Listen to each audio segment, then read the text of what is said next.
Welcome to our guide on how to create a new album on Facebook. Let's go through the steps together.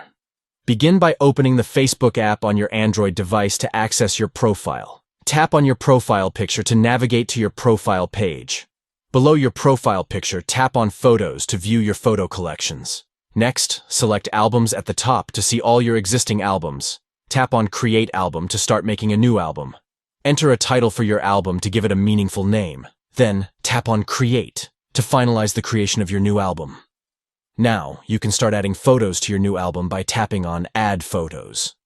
By following these steps, you can easily create a new album on Facebook to organize and share your photos with friends and family. Thank you for watching.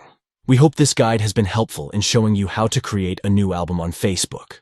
Personalize your albums with unique titles and content to showcase your memories and experiences. Explore these steps to start sharing your moments in a new album and engage your audience with your visual storytelling.